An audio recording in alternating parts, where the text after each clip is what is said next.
Welcome to the class lecture over speech organization. Now that we have covered the basic structure of speech outlines, we are now going to shift our focus to the types of organization we will be using for this course.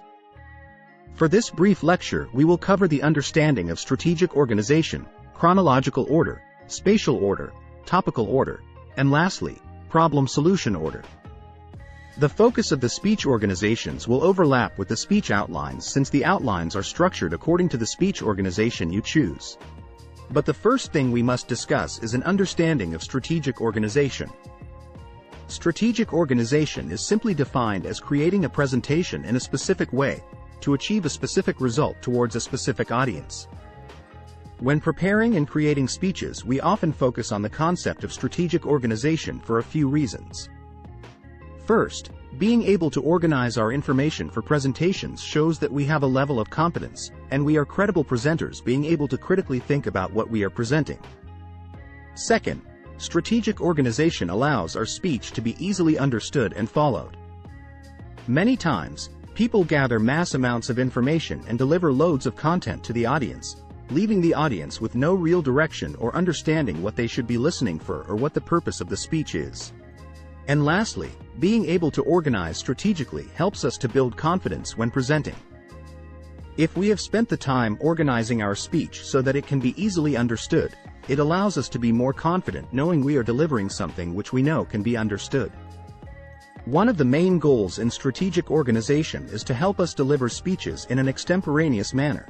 That is, a speech that has more of a conversation quality about it and one that we have carefully planned, prepared, and rehearsed so that it carries a conversation style. With this style of presentation, we often use a set of notes to ensure we stay on track and can reference when needed. This style also allows us to shift and maneuver our presentations as we see fit or how the audience is reacting. There are a few other methods of delivery which can be used in public speaking. For example, there are manuscript presentations, where the focus is to present a word-for-word message to ensure precision.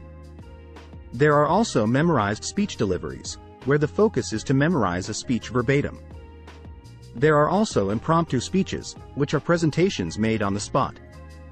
However, these other methods of delivery may have their place in other contexts, but for this class we want to focus specifically on extemporaneous delivery.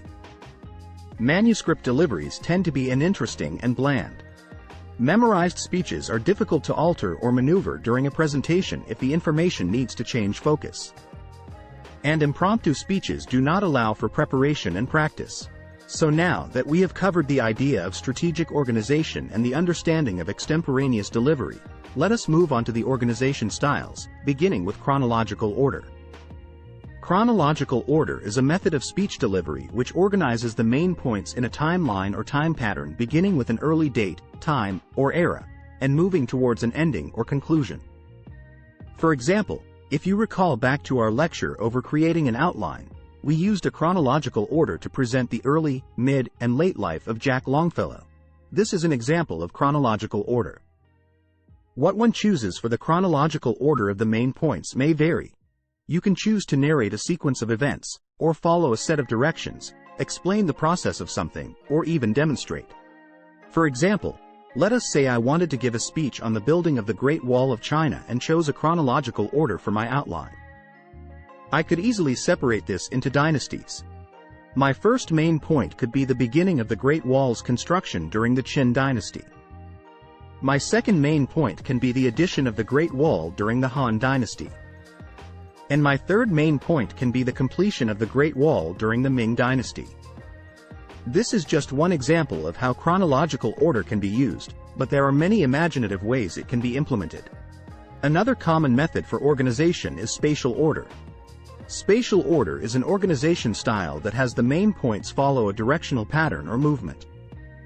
This style of organization is very similar to chronological order, but where chronological order gave direction in time sequences, spatial order gives direction over space and direction. When using spatial order, the directional pattern or movement can be in almost any direction, as long as it follows a pattern. Depending on the topic chosen, the main points can go from top to bottom, north to south, left to right, east to west, front to back, inside to outside, and so on. What is important to remember in a spatial order is that you cannot move and change the directional pattern, it must move one way. For example, let us say I wanted to give a spatial speech on the structure of an egg, and I wanted to present my main points from the outside in. I would make my first main point the shell of the egg. I would make my second main point the egg white. And I would make my third main point the yolk of the egg. My directional pattern begins with the outside and moves in one direction and finishes with the inside. If I were to change the pattern so that it was no longer in one direction, it would no longer be spatial. For example, let's say I started from the outside with the shell, then went to the center, which is the yolk, and then backward to the egg white. I have now broken up the directional pattern and have changed the spatial structure. Now that we have covered chronological order and spatial order, let us move on to topical order. Topical order is a delivery method which delivers the main points into logical subtopics. Under this organization style, each main point highlights a specific element or aspect of your topic, and each main point is related to one another, but does not necessarily follow a specific pattern as we observed in the chronological or spatial methods.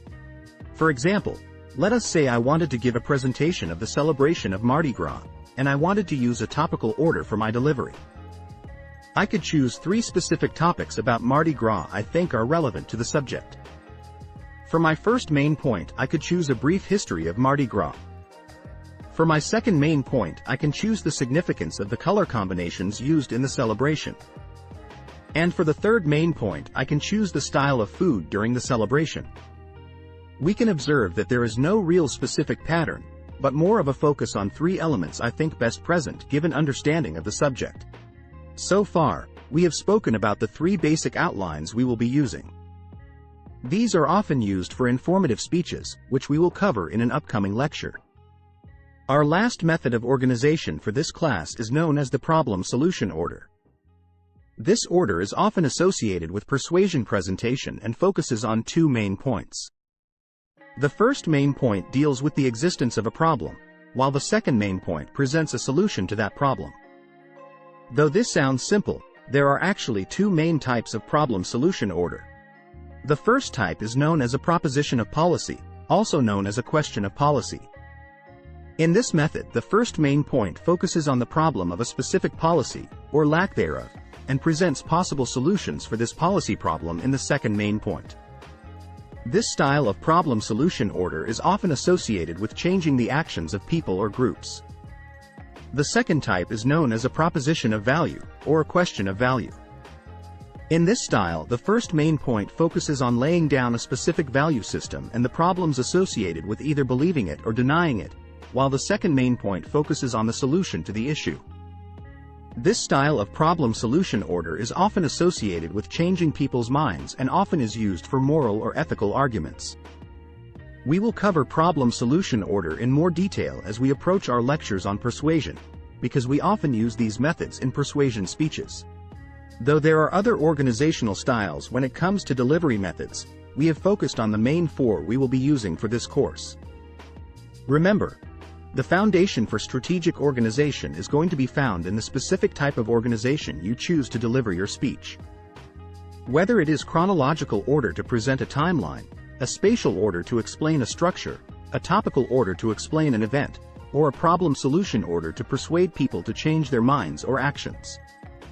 And with that, we will end our lecture with a reminder that we are focused on giving a well-delivered extemporaneous speech, and in order for that to happen, we must become proficient in organizing our information clearly for the audience to understand.